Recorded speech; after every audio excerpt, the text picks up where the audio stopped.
Hey everyone, welcome back to After Credit Reflection. My name is Nolan. I just want to thank you for being here and watching this. Not many people want to watch a review by a guy who's not well known, but I thank you for tuning in and let's get started. Alright, so today I want to cover one of my favorite trilogies of all time, maybe my favorite trilogy of all time, but that has nothing to do with my review. I'm talking none other than the Oceans trilogy, consisting of Oceans 11, 12, and 13. I won't be talking about Oceans 8. If you're wondering why the reason for this entire trilogy and not just Oceans 11, well, the story arc is through all three movies. It doesn't just end at the end of 11. So that's why I'm going to be covering the entire trilogy. And another reason why I'm doing this right off the bat instead of just putting it in later videos when it's going to be like a down season for movies that are in theaters. There's a reason for that. And the reason is because on June 21st and 24th, it is the 25th anniversary re-release of Ocean's 11, which I'm going to go see. And I am really excited. Now, if you're not familiar with the story of Ocean's 11, because that's the movie we start out on, if you're not familiar with it, basically, these 11 people recruited by Daniel Ocean go and rob a casino. Actually, 3 casinos, but they store all their earnings in one vault. That's just a brief run through of the entirety of Ocean's 11, but I want to dive further into the characters and the plot and the setting in Ocean's 11, and then I'm going to get a little bit less deep when it comes to the later films, because it does have reoccurrences of characters. Alright, so first off, when affecting the rating of these movies, I'm not going to take into account that Ocean's 11 is my favorite movie of all time. I'm also not going to take into account that the Oceans trilogy is my favorite trilogy of all time. I'm not going to take those things into account, because if I did, that would be favoritism, and that wouldn't be fair to you guys. Because you may not like heist movies, and that's okay. You may love heist movies and may not think that my critiques are good, and I would love to hear feedback. Nothing would make me happier than to hear feedback about my reviews and my videos. Alright, so let's hop straight into Ocean's 11. At the beginning, we have George Clooney as Daniel Ocean. Daniel Ocean being the namesake of this trilogy, Oceans 11, 12, and 13, also known as the Oceans trilogy. Okay, cool, we got that set straight. He's in prison, and then he gets out. And after he gets out, he already has a plan in place of what he wants to do. And so he goes to his buddy.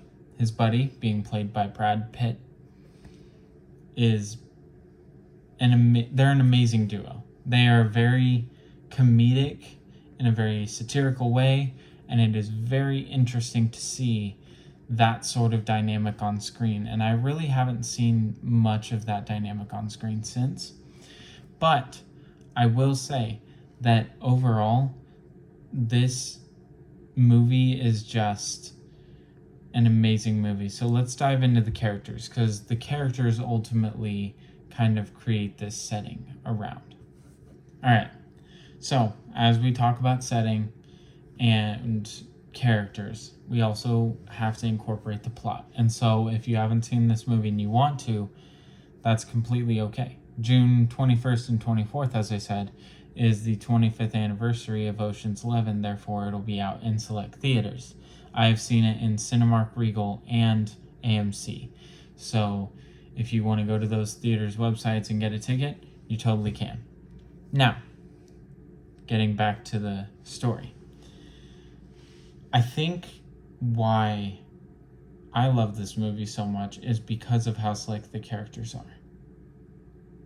And because there are so many characters in this movie that at some point, like, each spotlight kind of shines on the characters, whether it's for a split second, whether it's for the montage, or whatever it is. This movie does it right in terms of montage, in terms of supporting characters getting the spotlight for a second, maybe a split second, maybe a minute. But this movie also does a really good job of building up these characters. So let's talk about setting. After Daniel Ocean gets out of jail, he goes to Las Vegas and he finds his partners. He goes to a bar. I think it's a strip bar. I can't remember.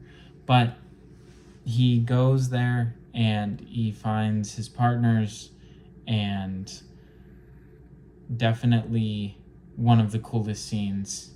And there's an Easter egg when Brad Pitt's character is sitting at the bar and he's drinking and he's looking straight forward, and then in the background we see George Clooney just walk by him. And I will be saying the actors' names because although it is my favorite movie of all time, it is difficult to keep track of the characters and their names. So I'm excited to kind of share.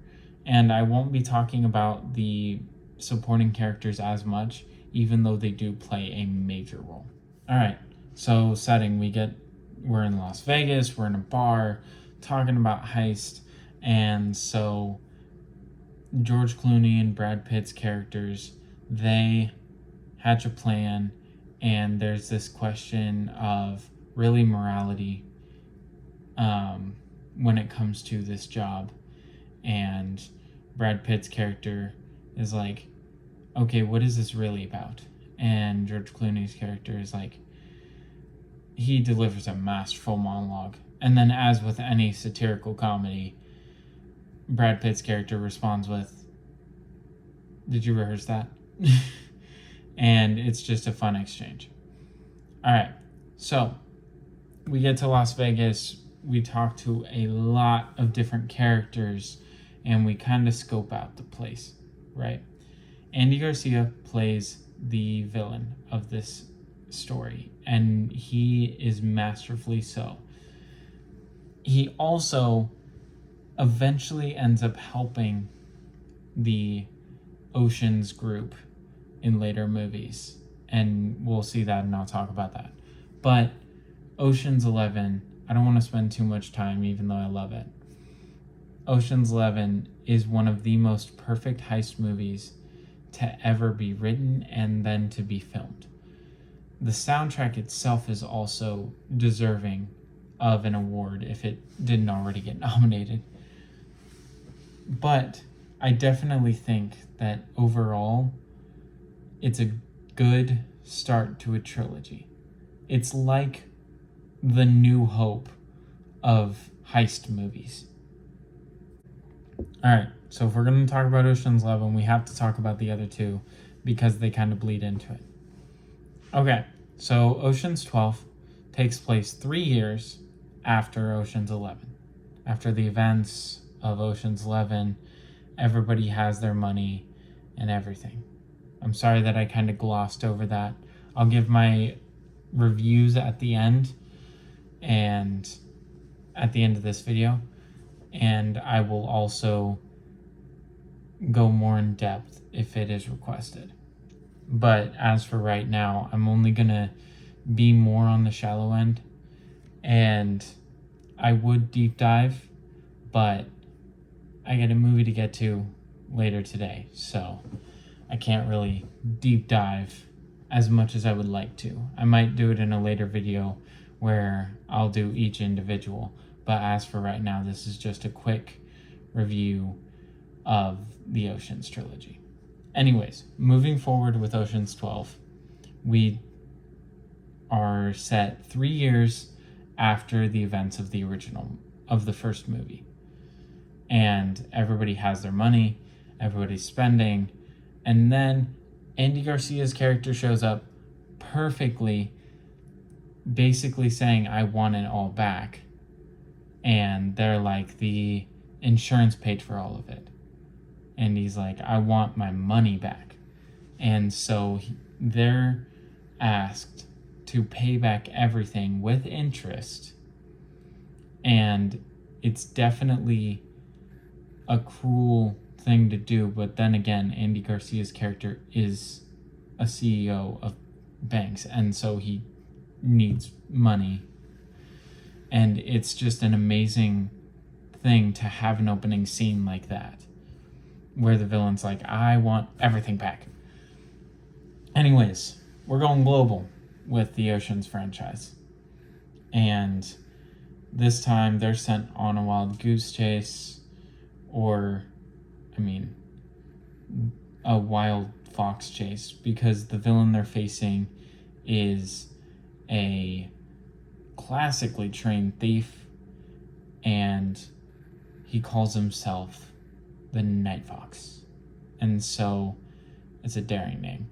But overall, I think that this film is a very good, doesn't match up to quite the level of Empire Strikes Back, so I wouldn't call it The Empire Strikes Back, but it definitely builds on the world that we were used to with the Ocean's 11 film. Alright, so since we talked about Ocean's 12, it's time to move on to Ocean's 13. And I know I just briefly covered Ocean's 12, but that is because there's a lot to get through in these movies, and not a lot of time. But I will move forward. See my collection of pop figures. Anyways, so Ocean's 13, we start off in Las Vegas. There's a guy named Bank who is actually building a casino, and the movie itself is actually really cool because it's kind of an interaction, one of the first interactions in Hollywood of AI against human consciousness and kind of trying to outsmart AI. And it's very cool to see because they use an AI security system for their casino. And so the Oceans group needs to take down Bank because he basically took out one of their guys. And it wasn't brutal, but it also wasn't nice either. And so that was definitely exciting to see. Anyways, so Ocean's 13 is basically just the entire Ocean's gang working on getting their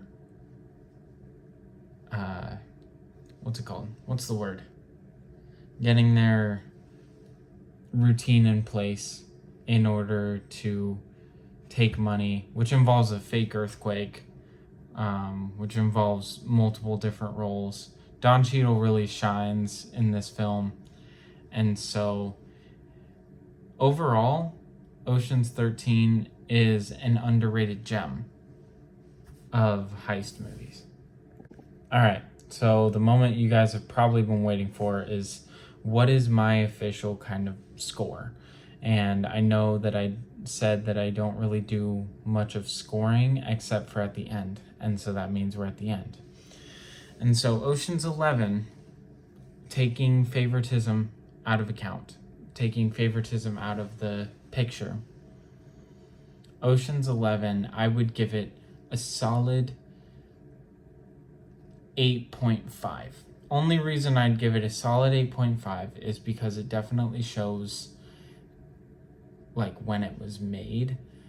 Definitely shows in the pictures and the jokes. And even though there's not much jokes about the time period, you can definitely tell that some of the jokes would not be made today. And so combining that with some of the shallow characters, you get a score of 8.5. And then Ocean's 12, which a lot of people are thinking, okay, what about the sequel? Well, the sequel was actually, I'd give it like an 8.7, just because we do get more development into the story, into the characters, and we do get a continuation of the story. And so I'd give it a solid 8.7. And then for Ocean's 13, I'd give it probably, if I were to be honest, probably an 8.0, which means that on average, these are good movies. And so I definitely recommend you watch them. But overall, it's around like 8.25 to 8.5 in terms of scoring. And so they're good movies. They are good heist movies. They are good put it on and watch as a movie night kind of movies, and they're short enough to the point where you'd be able to watch all three of them in a movie night. And so it's very fun. They are long enough to be feature-length films, but short enough to where if you're willing to sit through all three, it's only about like 5.5 hours. So I definitely recommend watching the Ocean's Trilogy. All right, that's it. Thank you for joining me on this journey of reviewing movies. If you did like this and you did like kind of my thoughts on the Ocean's Trilogy, please go visit my page. I've got plenty of other movies to choose from. My Toy Story reflection is going to be dropping soon, and so I definitely am excited to share that with you guys. Anyways, I will see you guys at the movies.